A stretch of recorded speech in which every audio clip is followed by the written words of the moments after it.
Hello, Dr. Uche here. Welcome back. If you're watching this on YouTube, welcome back to my channel. And also great to have others on various other platforms.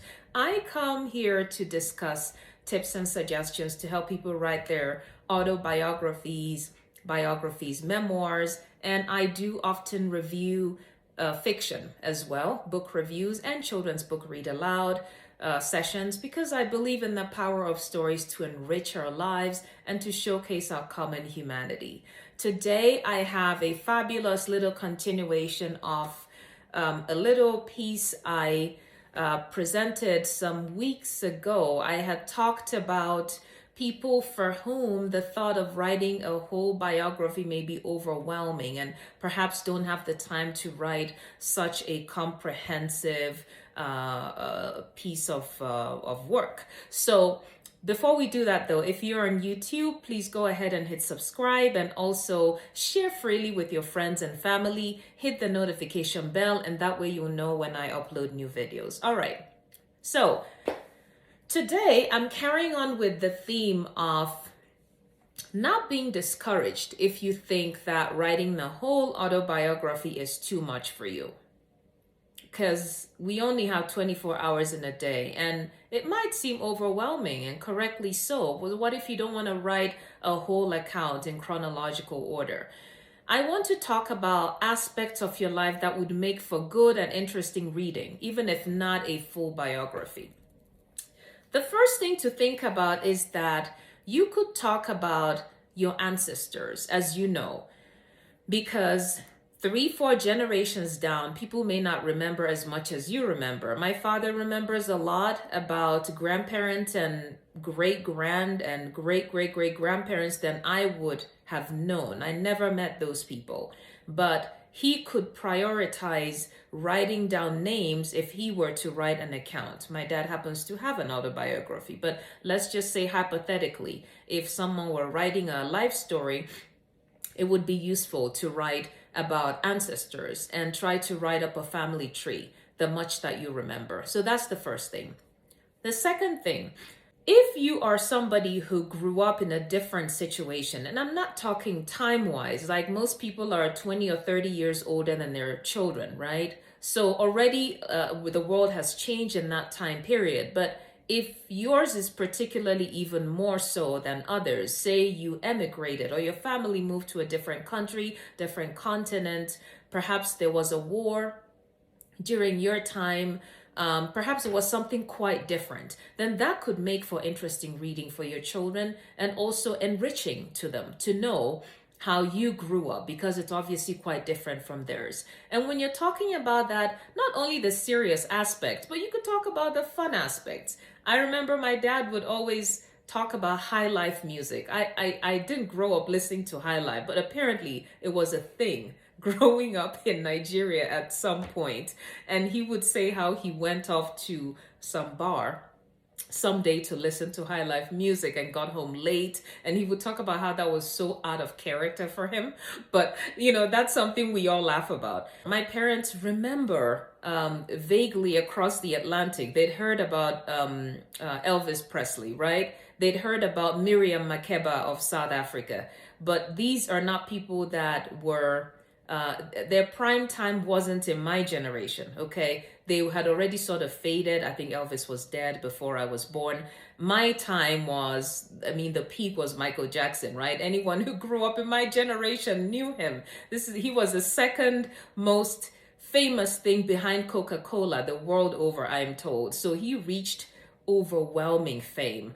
So what was it during your time? You could write about celebrity culture, the music, anything that was the it during your time, okay?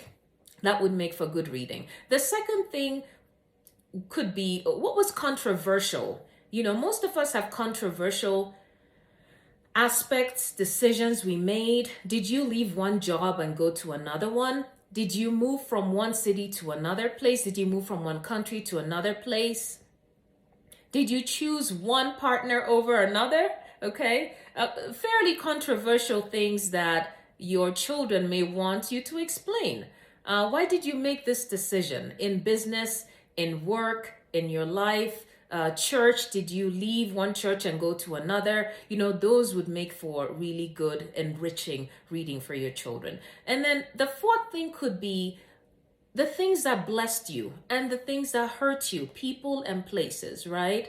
So, was there a particular city where you realized your full potential? You would say the city was a blessing to me. Having come here, having lived here, would you say there's a person who blessed me in such an amazing way I can't put it in words? Or on the contrary, is there something that hurts you deeply? And perhaps it has altered your outlook on life. Perhaps it has altered how you behave in certain places towards certain people. I think that's smart to write it down.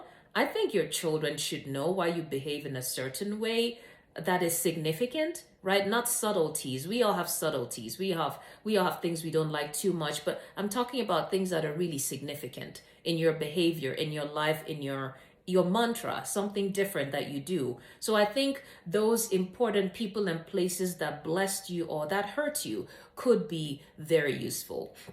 So just to recap, again, this is a short spiel here talking about things that would make for interesting reading, even if you don't embark on a full, comprehensive autobiography.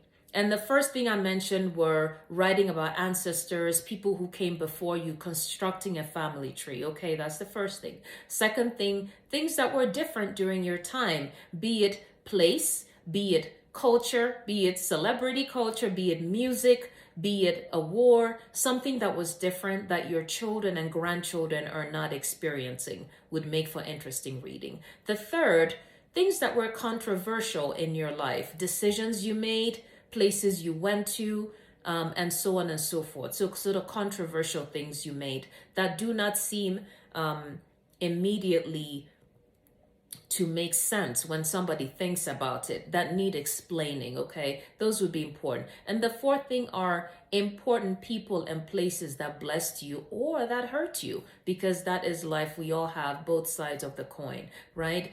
And so that's the four things I wanted to talk about, but I want to put a plug in again. If you're thinking of a framework, you need questions to juggle your memory, and you can't think of how to go about doing this, then I want to refer you to this manual. It is available on Amazon. It is my publication from 2021. And it's a very simple, user-friendly manual that has a list of questions divided into various sections that help to juggle your memory. For example, section 1, the early years, section 2, growing up, section 3, early adulthood, section 4, towards middle age, and then middle age, the later years and reflections. And it really uses a series of organized questions to help you remember aspects that fall under those four categories I talked about, be it family history, family tree, be it controversial aspects, be it things that were different for you, be it important people and places that blessed you. That's all I have today. This is Dr. Uche. Thank you for joining me again, and I look forward to chatting with you when I come back here. I try to post videos every week, either giving you writing and publishing tips for biographies, autobiographies, memoirs, or fiction, particularly book reviews, or children's book read alouds. I look forward to hanging out with you next time. Stay safe and stay well. Bye-bye.